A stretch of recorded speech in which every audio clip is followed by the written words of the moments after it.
Hello,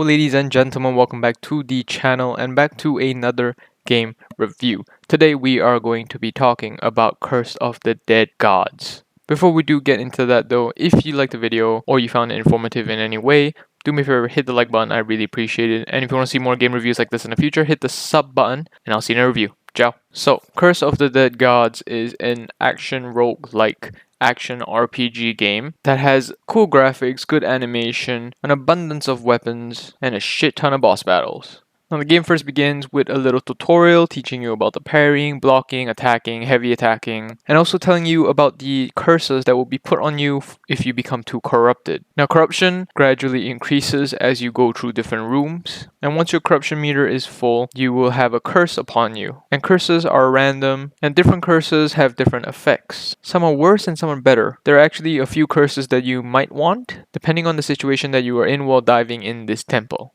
On the topic of the temple, once you're done with the tutorial, you then are given the choice of 3 separate roads that you can go down. Each of them is a different boss and a different element. Is that the right term? Basically, the terrain of these 3 separate roads are different. The first one is fire, second one is lightning, and the third one is poison. These are the 3 main elements in the game which you can affect enemies with, and you can be affected with it yourself. And once you choose which road you want to go down, you choose which room you want to begin in. There are different types of rooms and all these are random, and if you're lucky you could get a lot of good things. Curse of the Dead Gods has a lot of RNG involved. Some of the rooms like the weapons room, the upgrade rooms, the attributes room, they're all basically fountains and you interact with them and they give you 3 choices. These choices could be good, they could be bad, depends on your luck. A lot of RNG is involved, and having these types of randomized rooms gives a lot of area for you to strategize with, especially with the whole relics and weapons and attribute system. You could go for a more close-up build with a shield and a sword, go for the parries, the dodges, or you could use a more heavy centric weapon. I also forgot to mention that you have 2 weapons, your main and secondary, and your third one is a heavy. You can only equip that one. It's a double-handed weapon. Now that I've basically got all the aspects out the way, I can talk about the combat, which is pretty standard. You have your pretty repetitive left click, right click, charged attacks, heavy attacks. Then you have combo attacks. You can do left, left, right, right, right, left. Depends on what you want to do, depends on the situation. Maybe you might pair your second weapon with a whip so that you can do a left, left, right click, which will cause a splash. But overall, the combat feels very good, it's very smooth. It allows for you to do those very last second dodges, which most of these action roguelike games can do, so it didn't wow me with the combat system. It was playable, very normal, standard combat system, and it works. Nothing wrong with it. Sometimes the AI of the enemies are a bit wonky, they sort of stand there and they look at you. It's fine.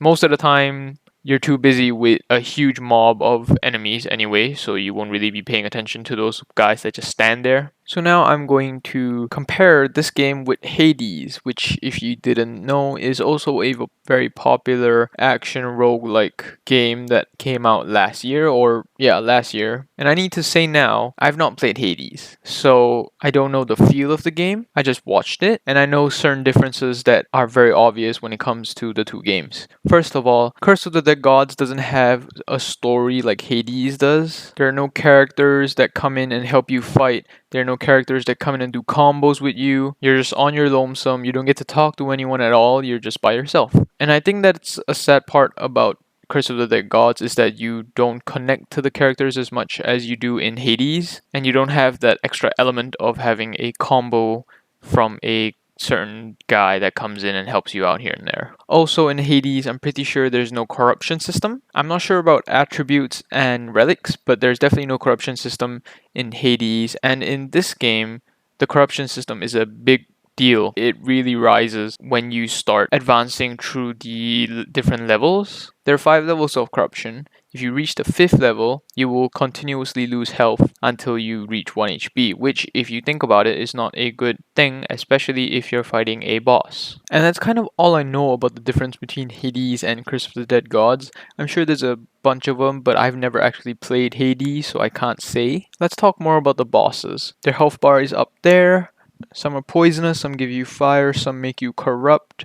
After losing to a boss like 5 times, when you finally get in there and you're like, okay, I know what you're gonna do. As soon as you do this, a little spin animation, you're gonna flick your left arm and that rope's gonna whip over or whatever. You will eventually learn. It's sort of like Dark Souls in a way. You need to die a lot to overcome the boss. And some bosses are easier, some are harder, obviously, and as you progress into the game, as you get into the later stages, they get very much harder.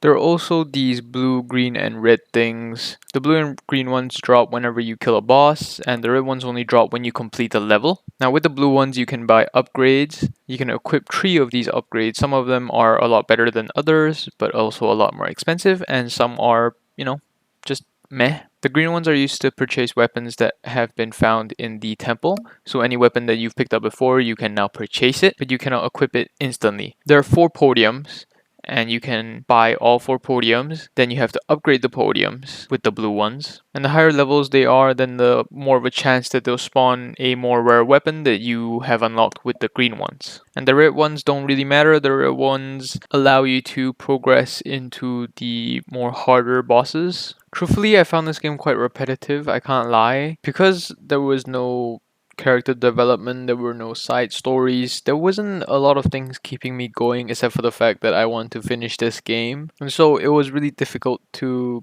push myself to play it. And I think that's all about it for Curse of the Dead Gods. There's not much to it. You have your basic combat system, and you have some upgrade systems, you have a curse system. Other than that, there's not much to it. There's no story, there's no weird twist or anything. It's a straightforward linear story with some treasure rooms here and there that are hidden behind walls that you can break open. I would give Curse of the Dead Gods a 6 out of 10. It's an average game, it's playable, you can play it if you want. Anyway, if you've played the game, tell me what you think of the game in the comments below. If you have anything that you want to dispute, anything you want to talk about, go ahead and do it in the comments below. If you enjoyed the review or if you liked the video at all, you can do me a favor, hit the like button. I really appreciate it. If you want to see more reviews like this in the future, hit the sub button. I would really appreciate it. I'm going for 50 by the end of June. And yeah, I will see you all in the next game review. Have a good night, have a good day, have a good evening wherever you're at. Hope you stay safe, and I'll see you. Ciao.